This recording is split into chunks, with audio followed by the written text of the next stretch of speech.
have a podcast episode that I will be pushing out next week. I won't say who it's with yet, but it's a really good interview. Talk a lot about kind of the art and discipline that goes into creating NFTs. You know what it takes to really cultivate a strong community in a bear market. So I think it's a good piece of content that will be very easy to listen to. It won't be a video podcast this time. The creator didn't want to be on camera. He is, a famous person though, so you'll know who he is when he's introduced. But yeah, it'll be a good episode. It'll still be on YouTube. It'll be on Anchor, but it will be mostly audio based. So yeah, that's all the updates I got. Skylar, Owen, you guys got anything? You're going to that convention over down there in Texas, and I'm actually going to be going to a convention as well around the end of July, and it's going to be in Los Angeles. And of course, going to be doing pretty much the same thing that Elijah's doing, making connections, networking, as well as like he was saying, showing Dogira like there's no tomorrow, pretty much. And of course, the fact that we have Gooeys out, we are working on some community level stuff in the background. It's to pretty much give back to the community in a way that you guys are getting all the word out and everything about Gooeys. And so there's like tiered systems. That's all I can say for now. And rewards that go with it, depending on your involvement, helping us get the word out. But other than that, yeah, that's about it on my end for right now. So the first lore book for Gooeys is completed. If you guys read the first chapter, there will be 3 more chapters that come out that fill out the entirety of the first book. And each chapter is kind of like a little vignette that sets up different parts of the world and gives some insight into some of the characters and things that are happening. We're just trying to fill out the world in a really meaningful way so that when you guys are sending your Gooeys on in quest, the world feels present. What's happening to Gooeys when they're on quests? Why do they pass? Why do they fail? That kind of stuff are things that we're kind of angling to deal with in some of the lore books. So we hope that you guys enjoy the first chapter and that you will enjoy the subsequent chapters. Yeah, but with that said, Owen, are you back in action here? Yeah, just about. I think I have to expense in a new stand for this phone. I've got it kind of like half on a stand, half held up against kind of like a mouse mat. I'm just waiting for my phone to fall, shatter into 100 pieces. We should go. If you hear a bang, just assume that like a couple of $100 is gone from the expenses account, and that's it. Well, let's hope that doesn't happen. Tell the story, the vast difference of how we do Twitter Spaces. I'm normally having phone in hand, just walking around, coming back and checking up, making sure the Twitch is still going on the computer, and then you have a phone stand. Yep, and like I did the whole walking around thing for a really long time, particularly back in 2020, which feels like either 20 years ago or like 3 days ago. But when the lockdown started happening, we all went to work from home. I found myself walking around a lot while doing the meetings on Zoom on my phone, and I think it really just put a testament to how like out of shape I've become. That I was like running out of breath walking around my apartment, like trying to speak and trying to hold conversations. So yeah, I just figure, get a stand, embrace being old and fat, and you'll be fine. Everybody be happier for it. They don't need to hear you panting. No, man, you don't have to be so hard on yourself. Jeez. Oh, man. But yeah, so I guess to kind of get things started, we have a kind of a get to know you question, Owen.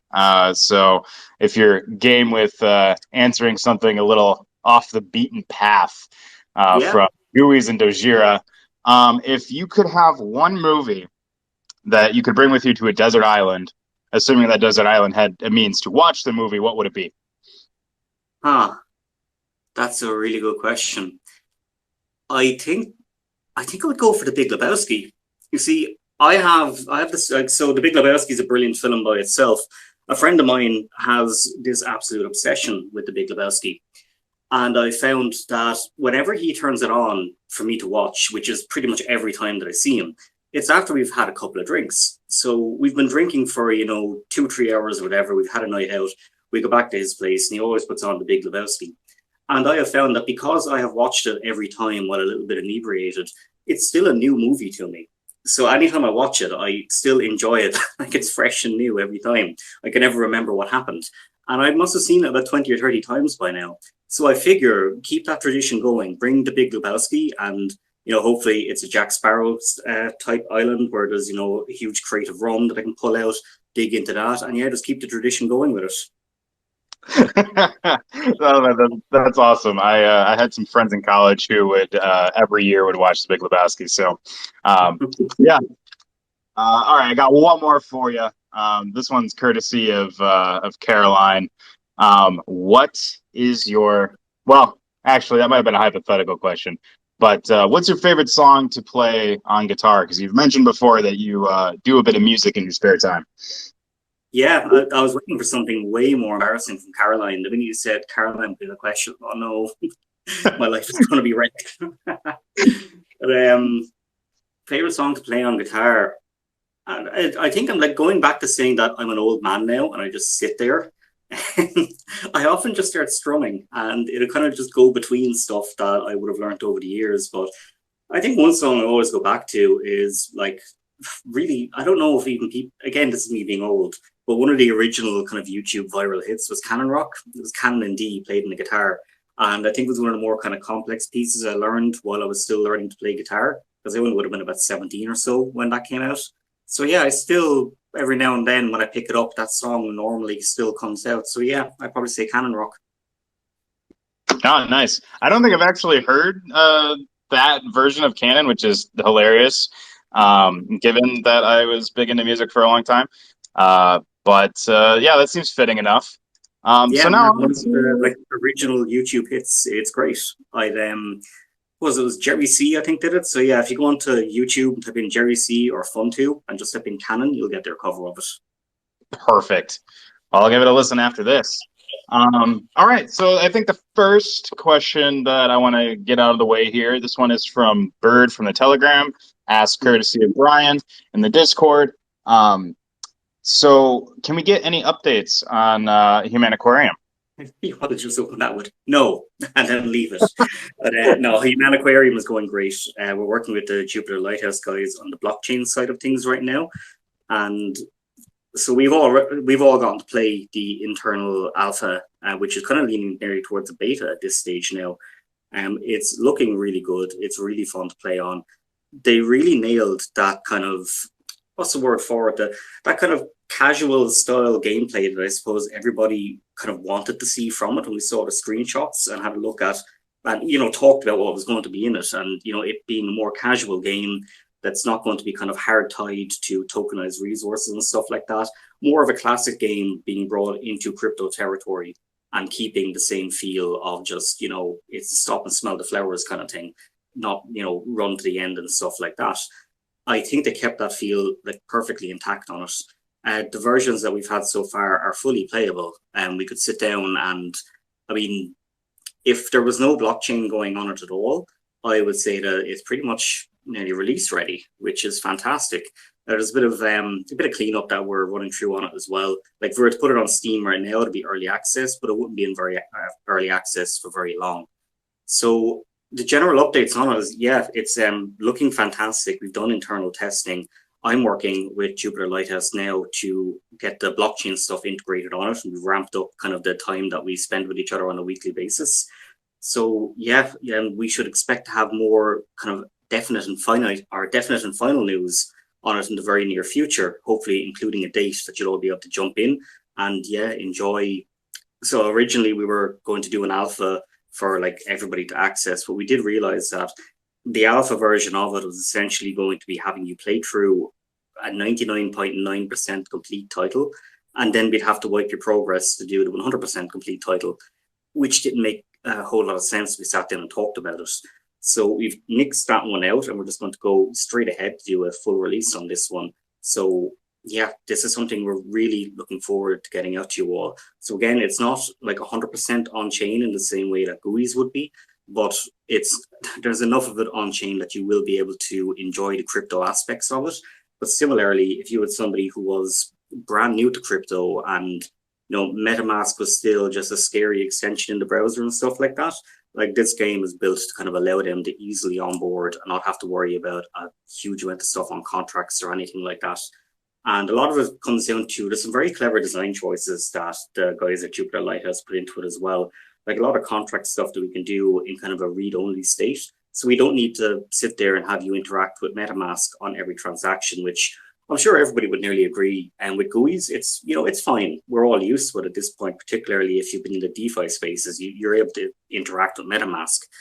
Ideally, in my version of like what I look at in the future, where we're going with Web3, like I see it as coming to a point where we'll be able to essentially approve certain functions to run forever within certain parameters. Elon doesn't own Twitter yet. I'm wondering if he will own Twitter, because there's a lot of stuff now, like Tesla obviously kind of fell in the toilet in terms of stock pricing. Granted, a lot of things on the Nasdaq have and the S&P. I think didn't Binance, weren't they going in with like 500 million in support of him buying it or something like that? Now Elon is saying that he wants proof of the amount of bots that are on there. There's only like 5 or 10% or something, which it's definitely not. But yeah, you know, there's been a lot of chatter that it's this kind of like, oh wait, I don't actually want to buy Twitter anymore now that the market is going to crap. So like he's trying to play these games, and now Twitter's like, well, you have to buy us because you know. you made an offer and it was accepted, my friend. Yeah, it's like, you know, yeah, somebody buys Bitcoin at what I like, you know, 60 grand, and now it's down around 30 grand. It's like, oh well, I want to sell this for 60 grand. Is that okay? No, you can't do that. We would all like it. all right, but I think we're all back. Got the stream up on Twitter Spaces, or not Twitter Spaces, on Twitch. And it seems like we're back firing on all cylinders. If you just want to very briefly recap where we were before we lost the Twitter Spaces, and then we'll continue on. Yeah, absolutely. So we were talking about the Humaniquarium release from the Jupiter Lighthouse team. So to give a quick recap over it, the team has been playing on the actual, I suppose, the closed beta version of it. We opted originally that we were going to put out an alpha version of it before we released the full game. And in looking at its level of completion at the moment, I mean, honestly, we'd be releasing a 99.9% complete title, only to wipe all your progress and tell you, okay, here's the full version, go and play. Stuff like that. I mean, the current condition of Humaniquarium is absolutely fantastic. And I was speaking on our previous spaces just about how, I mean, really how well that they managed to kind of capture that feeling of like stop, relax, smell the flowers, that kind of stuff. I think it's one of the better games that you could probably introduce people onto, you know, on-chain gaming with.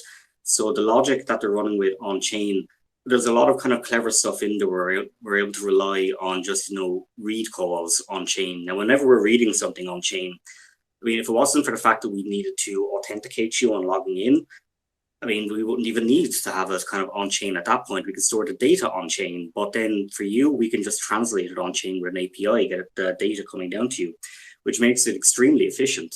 So we have a nice kind of mix in there of where the actual interaction that you need to do through MetaMask is very minimal compared to, say, what we have with Gooeys right now. So with Gooeys, obviously, you know, there's a lot of transactional stuff because all of the game logic is on-chain with that. So yeah, that's what we're speaking about. Like ideally, when we're looking at kind of the future of where on-chain gaming is going to go, I see it as being something where you'll be able to essentially like approve a contract to, you know, do a certain amount of transactions and a certain amount of approved functions with, you know, a set amount of approved kind of payments in, you know, Matic or tokens or anything like that. And I think at that point, then it should pretty much just run in the background. Like when you're dealing with, you know, a trusted platform or a trusted game and something that's, you know, been out for a decent while, like, yes, it's good that we're able to, like, right now it's kind of more, I suppose, more of a forced thing. I would like us to always have the option of it. But so right now we always have to approve every transaction that comes up in MetaMask. So you want to send your GUI out on a quest, you click it in game, it pops up on MetaMask, you approve it in MetaMask, you wait for it to send off on chain, the game listens for the reply, etc. So in the future, I would see that as being something more of like you just click it in game and we'll handle it all from there. Like, you know, we have this set amount of access already that we can run with.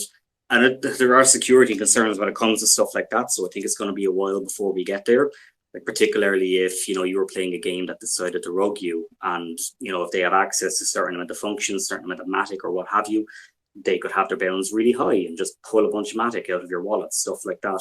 So Anyway, the point I'm getting to on that one is that ideally in the future, we will have some secure system where you'll be able to play on-chain games without needing so much wallet interaction. I mean, it's okay in Gooeys. You know, we have a good audience on here that's pretty technically minded, and they've been in DeFi stuff like that. They know how to deal with stuff popping up in the wallet, etc. So for Humaniquarium, we wanted, I suppose, a much more kind of newbie friendly approach into it. That, you know, this is a game that was first designed long before kind of, you know, I mean, the guys are working on this before really smart contracts are much of a thing. There was just a set amount of logic that we kind of looked at when we were reviewing over it originally and said that would actually work quite well on chain, as long as we don't try to interfere with the overall kind of design that they're running with. And that's exactly the process that we took with it. We said, yeah, these bits would be great on chain.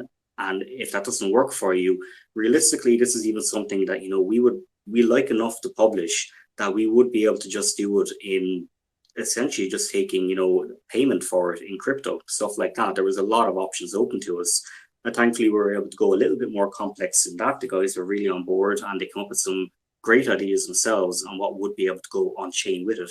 We're working with that at the moment. And once we get all of that up and running and we do testing on our own end, yeah, we'll be coming pretty close to, I suppose, releasing a final date on when we'll be able to get Humaniquarium released.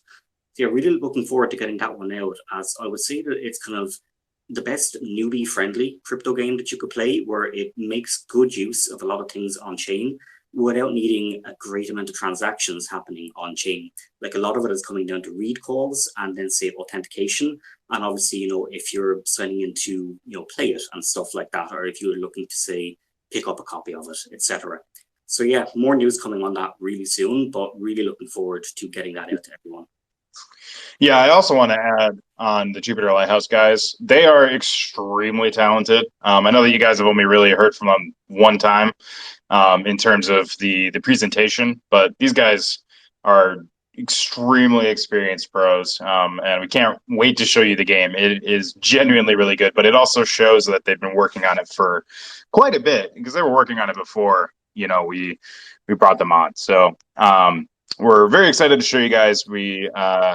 We'll be able to do that soon. Now, obviously, the inevitable next question, which looks like somebody else asked already, is how will Dogira benefit from Humaniquarium? I know how you're asking that question. We're not going to answer that right now. What I can answer is that in a marketing sense, it's much easier to market Humaniquarium because it feels like a genuine mobile game. Like a genuinely good mobile game. It has the bright colors like Gooeys has, but it has bright colors. It has really cute sprites. It has that gameplay loop that people look for in a mobile title, and so it becomes extremely accessible for people to interact with. And it has a level of, I guess, like a level of RNG with some of the functions that the game has that will keep people playing for a long time. And so in that sense alone, I mean, having Dogira or Dogira Studios, you know, in the title screen of the game is a huge boon for us, because it's a show of, you know, what we can do as a publisher. And again, I can't over expand on the things that I know you're asking about in that question, but we're going to talk about all that stuff soon. Hammering it all out. So all right, are you ready to transition to Gooeys and the Halvening discussion? Yeah, I guess just before we jump onto that one, I know that that's kind of the common question on anything we do develop, that, you know, how is it tied to Dogira? So to be clear on Humaniquarium, there is a very direct way that is tied into Dogira. We'll be releasing more info on that as the date comes up. But as Elijah said, there's a lot of stuff that we look at. And I mean, when it came to Humaniquarium, that was the kind of the passion project of Jupiter Lighthouse. And a lot of kind of what we saw with that was that this is kind of a game that really does deserve to get made. And it's very close to being, you know, this is already in a good state. The guys have been working on it for quite a while. And we didn't want to impose a great amount of kind of, you know, design restrictions or decisions on them or anything like that. I mean, there are some games that, being blunt with it, if you look at Gooeys, that was designed to be fully on chain from the start. And it has a very different feel to it than what Humaniquarium would have. Now, they're both kind of do target that kind of more chilled out experience and being able to sit down and crunch numbers, stuff like that, if that's your thing. Or you might just enjoy logging in and basically, you know, just what do we call it? I won't call it the Farmville loop. That makes it sound terrible. But, you know, that nice loop where you're able to log in, do a check on everything, and there's no kind of extreme urgency being applied to anything with that you're doing. You do have that kind of, you know, sit back and smell the flowers kind of thing. And the reality is that the game loop itself was strong enough that we didn't want to impose anything in on it. I mean, this was their passion project, and we figured there's a lot that we can do with this, which is already intended to be put in during development, but would benefit from being on chain.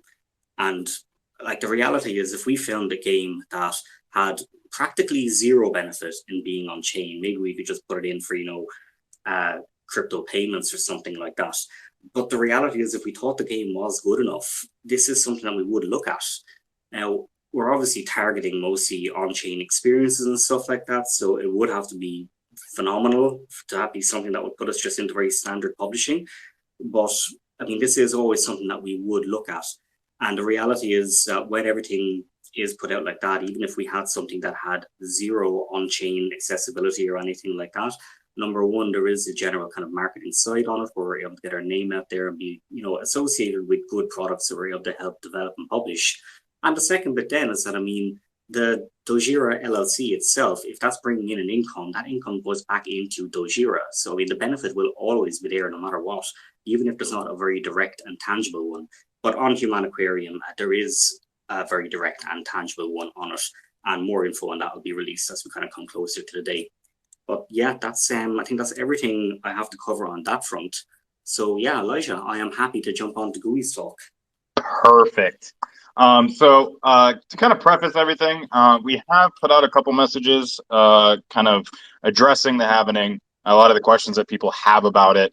But I think some of those questions are going to come up again during the AMA. And you had indicated, Eoghan, that you would expand a little bit more on your thoughts behind the Halvening and its function and its benefit and all that in this AMA. So we will start with probably the top line question, which is, will the price of fruit stay the same after the Goo token halves? Currently, we've no in changing the price of the fruit tokens. So with how we're looking at it at the moment and looking at the general inflation rates and stuff like that, right now it is pretty much 1-to-1. Like everything is running, like we're either a little bit inflationary or a little bit deflationary. I suppose to preface on that one, right now the top priority is getting Tumbling out, and we're hoping to have that out before the Halvening happens. So there's, I think, about 14 or 15 days until the Halvening does happen, and we want Tumbling to be out beforehand. So I've talked on this in the past and how we kind of manage general inflation and deflationary limits that we run through. When you're looking at, I'm imagining that we're going to see at least double the amount of Gooeys in the world within 2 weeks' time or 2 weeks of Tumbling going live, rather. At that point, then you're looking at the same rates of inflation running through, but there will be a higher demand for the fruit tokens. Similarly, the Gooeys will be at a decently higher strength that they should be able to run quests that would typically bring back, up to 2 fruits, and oftentimes the fruit that they bring back is more than enough to cover the quests that they're actually doing. It is possible that you might have a carry Gooey on top of that. And one thing I'm looking at, rather than decreasing the price of the fruit token, is that we might look at questing and see, do we need to turn up the actual values on this one, have it, maybe drop a little bit more goo, or have it drop more fruit, or give a higher chance of better fruit to drop, stuff like that. And similarly as well, we can look at turning the difficulty down a little bit. So I know there are a couple of Gooeys right now that, they both have weak enough stats while they're within the bounds of what we planned. We found that, we're seeing the fail rates on average what we expected them to be. But the problem is that you might have one person who is just unfortunately unlucky, and they have, 2 Gooeys that are weaker, and they have been the ones contributing to the negative side of that trait. That you might have one person with a weak Gooey and they've done brilliant, they've looked out on every quest and succeeded. And then you have another person that has multiple Gooeys, all of the same strength, and they just got unlucky on the rolls, and no fruit came back, no goo came back. So what we expected on average, we can see that on individual levels, that can sometimes feel pretty sucky. So we might take a look at that and see, do we need to kind of lower the difficulty level for these Gooeys, particularly when the Halvening is coming in, when you will need kind of a little bit more reliance on, the Gooey bringing the goods home and stuff like that, because that's essentially how we want you to be feeding them. The fruit that you get from a quest should essentially be enough to feed your Gooeys. Hopefully then, as we get stronger, as we're going to see with Generation 1 and Generation 2 coming into it, Generation 0 is the original, so it will be Generation 1 and Generation 2. When we see those start coming in, like ideally they might be able to bring back enough fruit so that there'll be a little bit left over, that's a little bit extra. As I've said a few times, we are working on getting our own, buy and sell contracts in there as well. And once we do get them in there, you'll be able to take the fruit that you've already gotten and you'll be able to put that up on an in-game marketplace and get yourself some extra goo for that. Lastly, that was planned to be in there from day dot, as in straight away. But we've noticed that OpenSea, for whatever reason, is not picking up on the actual Gooey fruit contract, which is odd. It is, your boilerplate ERC 1155, but then with the Gooey's additional code added in on top of it, which is very similar to the Gooey's contract. It started as boilerplate Open Zeppelin template ERC 721, and then the game code on top of it. But for whatever reason, OpenSea wasn't able to pick up on that one. So we put in a support ticket pretty much immediately. Unfortunately, we didn't get a response from it. We jumped into their chat, and an agent in there highlighted that whatever happened to the original ticket we sent, it got routed the complete wrong way, and it's now been re-raised to the correct teams on it. We're hoping to get a reply on that soon so that you'll be able to have a look at your Gooey fruit on the actual OpenSea marketplace. So while you're waiting for us to get kind of in-game marketplaces up and running where it's directly handled with Goo or with Matic, etc., you should be able to put them up on OpenSea and you'll be able to do trades with that one.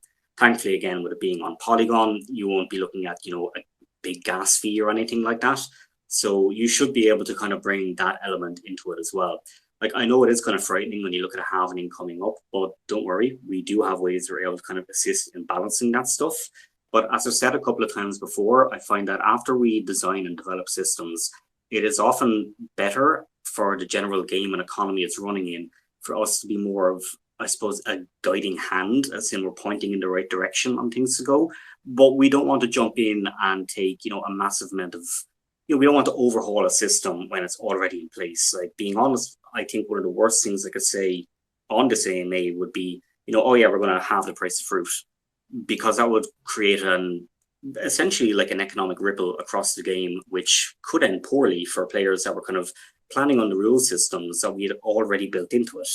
I think that U-turns, it's very important to avoid them when you're dealing with a play-to-earn game, stuff like that.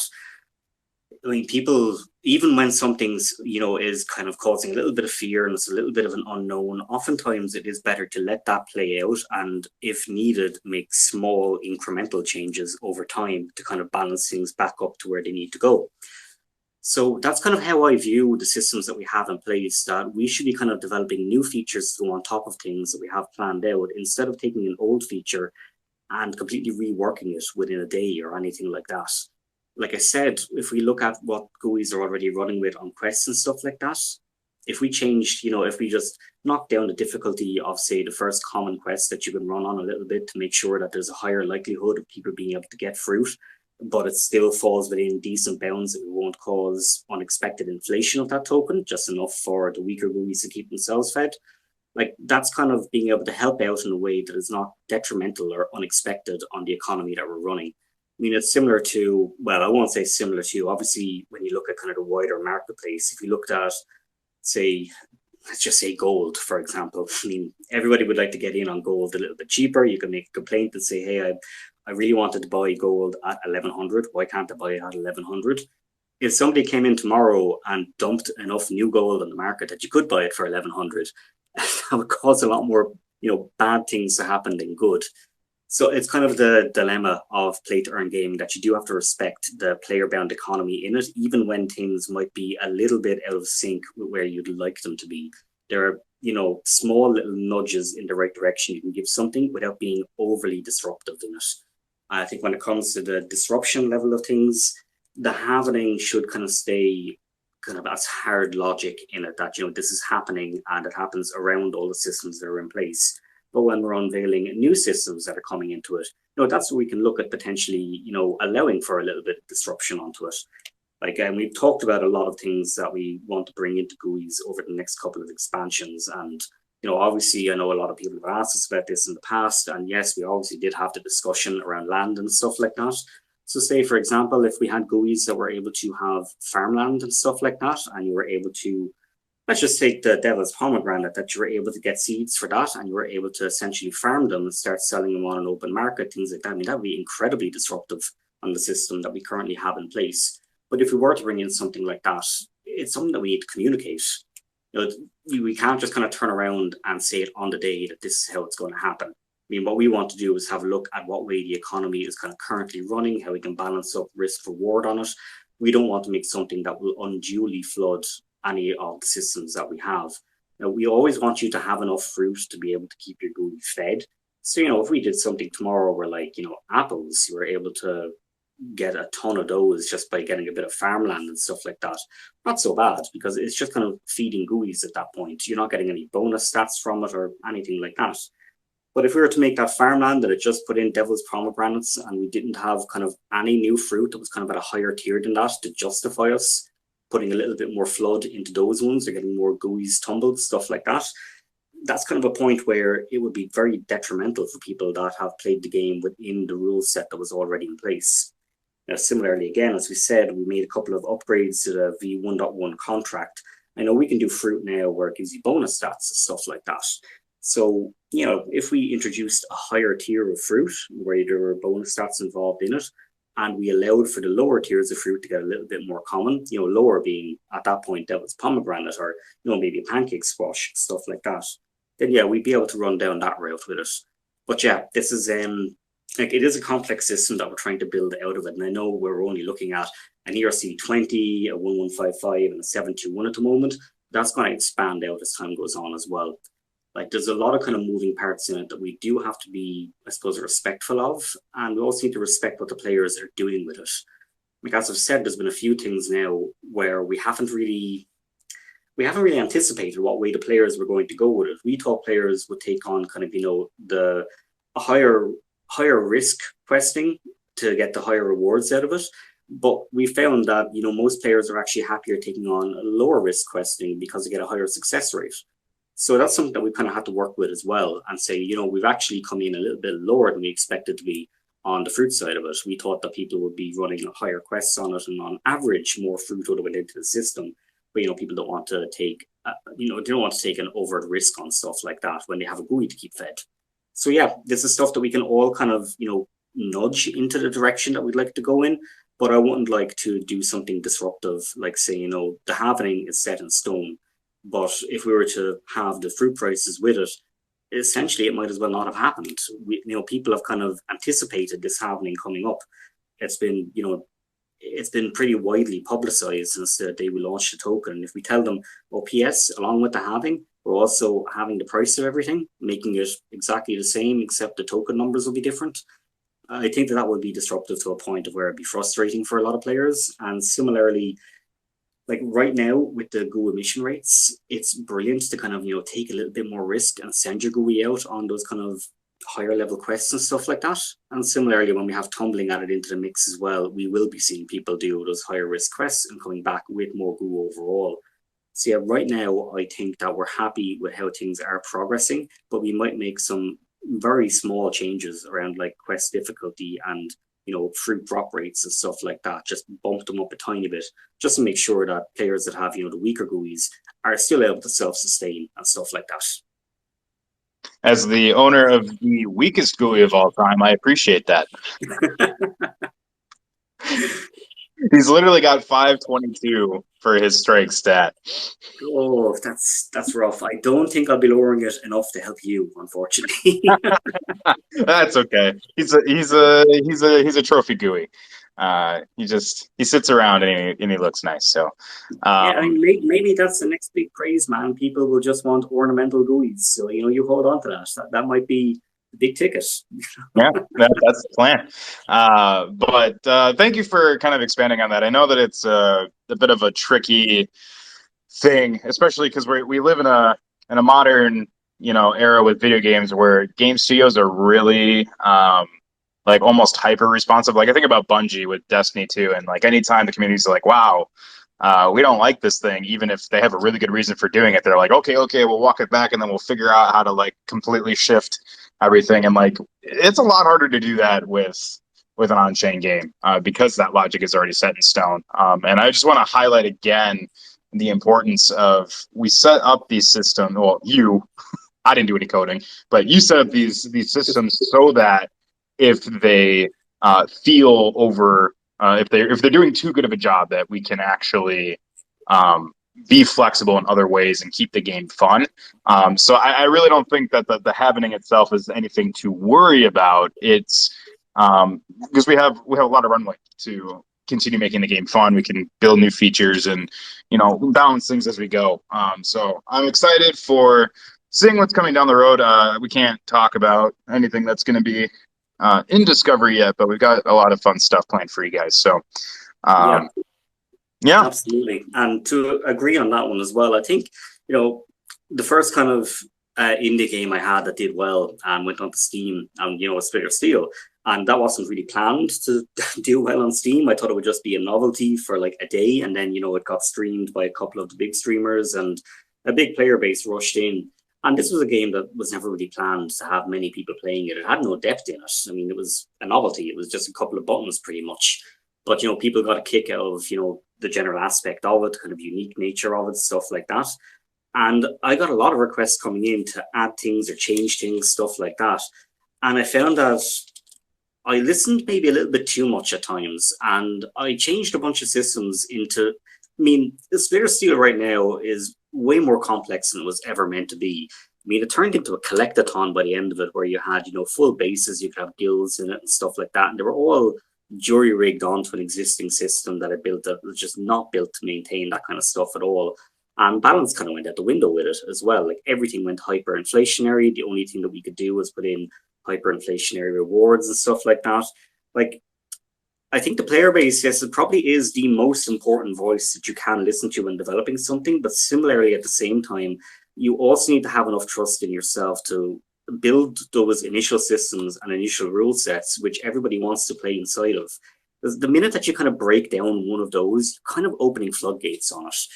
And like, there's a reason that you built this game, and it's great to be able to take feedback from the community and be able to take little bits out of it and stuff like that, and add it into the mix of what's essentially a shared project. It's not the whole point of Web3. This is the kind of stuff that we can do. But similarly, if we put this out tomorrow, there was a couple of calls saying, no, half the price of goo or half the price of fruit and stuff like that. Like, again, it's a massive balance change that we're doing essentially on a knee jerk. Like, this is stuff that you need to look at and carefully move towards over time. But like, one of the biggest regrets I had with Splinter Steel was we had a system in it. Now where if you essentially steal too much, it starts matching you up with other people who are more likely to steal and stuff like that. And it was kind of like an incentive for people to work together and stuff like that. But kind of looking back on it, a lot of that was from outcry from players who were just interested in the progression side of the game. They just wanted to unlock everything. And this was, the only challenge in it was somebody who was going to steal from you, and that was it. So I think it was people were looking for a more idle progression-based game, and they wanted Splinter Steel to become that, likely because of the amount of unlockables and stuff like that. And in looking back on it, was like that was the only thing that really made it a game, that you could run into somebody who would steal from you, and they might do it over and over again until you leave. Yes, it's a terrible experience, but it was really the only challenge that was in the game, and there were ways around it. Like, one way that people got around it was they would all, enter the queue at the same time. And whenever anybody gets them, their job was to just sit there and talk to them, like for the full 2 minutes, and run down the timer and stuff like that. And then complaints came in about what was called time lording, which was when somebody logged in and they entered the game and they refused to talk, and they would just let the timer run down. So then I needed to add in this wire snip moment where if one person locks in, I have to snip the timer down to like 10 seconds and stuff like that. And then people, of course, they really liked that one in the sense that they could progress much quicker in it, but now they couldn't hold anybody in the queue with it because that was being used as a weapon, etc., etc. Like, there's always unforeseen consequences to when you run with stuff like that. And I think there needs to be a level of trust that's kind of placed in what you're originally launching, that you're able to kind of stand by with, be a little bit more unwavering on it. Because as a games developer, you often want to just make everyone happy. And oftentimes that is just not possible. You need to kind of, like when you've got a more complex kind of ecosystem being built and stuff like that, you need to kind of accept that not everybody's going to love this, but overall it is a good feature and it's enjoyable, stuff like that. So yeah, it's kind of one of the hard stops that I have when it comes to games development, that you can't just do, as you said with Bungie, where they will knee jerk and they'll pull out an entire feature if they think people, or if people make a fuss about it, even though perhaps that feature maybe had a lot of merit to it, stuff like that. So yeah, that's kind of one of the philosophies that I've run with after Splitter Steel, that you need to have more confidence in what you're building. Otherwise, I mean, you're not really a games developer or a games designer. You're just essentially a code monkey, and other people's problems are going to become everybody's problems, stuff like that. Yeah, I think that's a great way to put it. I mean, at the end of the day, you do have to balance, I'm creating a product for people to enjoy, but I'm also not like there to entertain every whim. And I know that sounds really really negative. We're not saying that anybody in the community is sounding like that. We're just kind of talking around the issue of like a bit of that slippery slope when you start getting off base from what the original plan was, and it has those unintended consequences.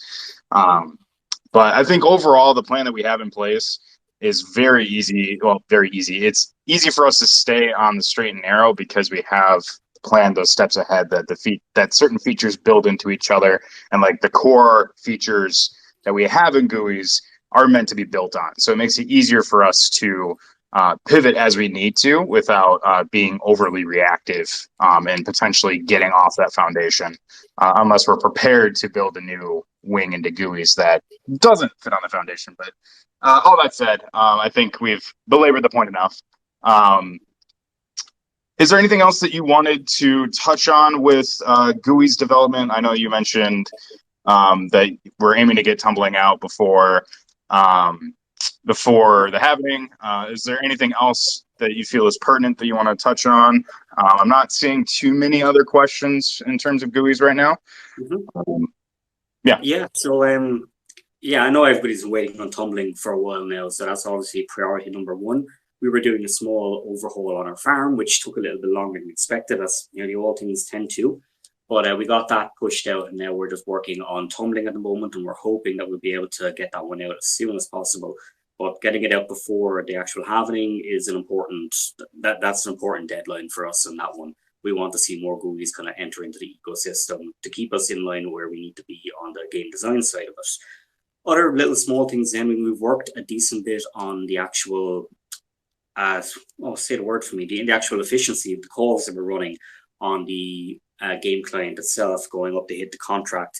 So right now, I noticed this when I was running on testnet that, I had an account with about 100 Gooeys or something on testnet, and I noticed like the loading time does get pretty annoying when you have a lot of Gooeys in your account. Now, we don't have anybody with 100 Gooeys yet, but I'd imagine that, as we have the new generations coming in and people, we've had people saying that, they're happy to play with them right now, and ideally in the future, they might be able to, lend them out to a friend, or even use, the in-game rental system when we get that developed, stuff like that.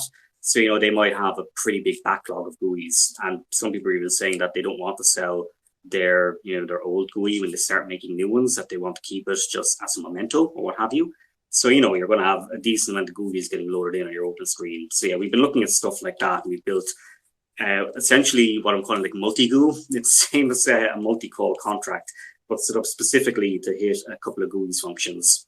And with those, we'll also be able to share that out with any developers who are looking to use it as well. So they'll be able to get the same access that we have. We are working on getting the limited version ABI out as well. That one will be after Tumbling arrives, to allow other third-party developers to jump in and add little things, or well, not add little things, rather build their own services based off being able to easily read from the Gooeys contract. So yeah, that's pretty much all the big updates for Gooeys. But once we have an exact date for Tumbling rolling out, we will get that posted up in our Telegram, Discord, Twitter, etc. Yep.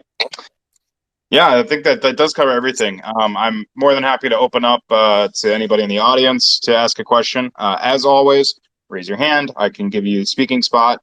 Please keep your questions concise. Oh, We got one on our Discord as well from KB on group questing. oh yes, Yeah. I was not thrilled to see that. Um, Yeah, so that is something I have been looking at with it. It's, I guess, a little bit more of a complex one, as kind of one of the things that's hitting me on it is what point do we take kind of control possibly away from the actual players on it? That, you're going to have 5 of them or 6 of them or 7 of them, whatever, heading off to do a raid or whatever.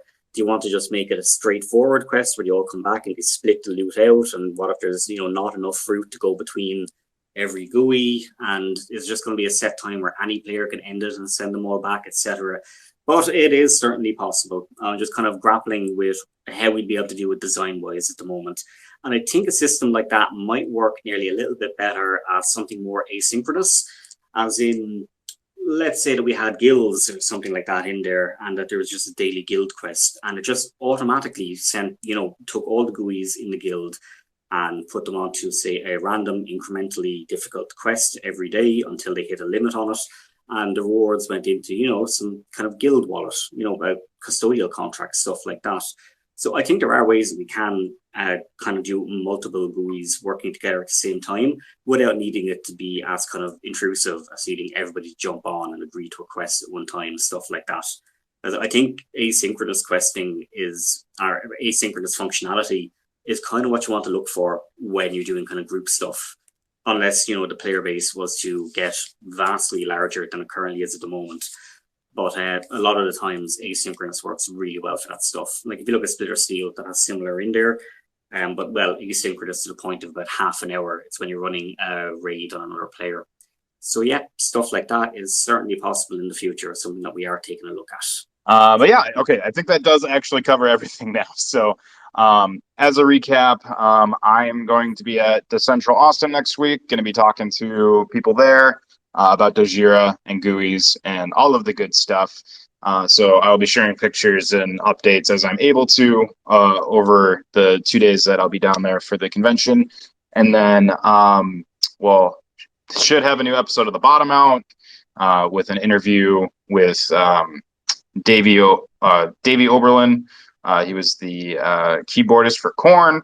So that'll be an interesting interview as we talk about his NFT project and all sorts of interesting stuff about his creative process. It was one of my favorite interviews that I've ever done, and I've had a couple podcasts over the years. So I cannot wait to bring that one to you guys.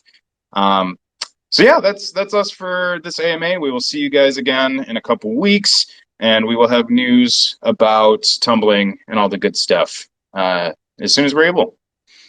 Thanks for being here. Just about to say, while you're off enjoying your convention, I'll be sitting here overheating in my room working on Tumbling. So we've got busy weeks ahead. Don't worry, it's going to be 105 in Austin the 3 days that I'm there. So I will be baking alongside you. All right. Yeah, baking in solidarity sounds good. All right. Thanks a million, everybody. Thanks for coming in. And yeah, we should be having our next AMA as normal in about 2 weeks' time. So we'll talk to you all then. All right. See you guys.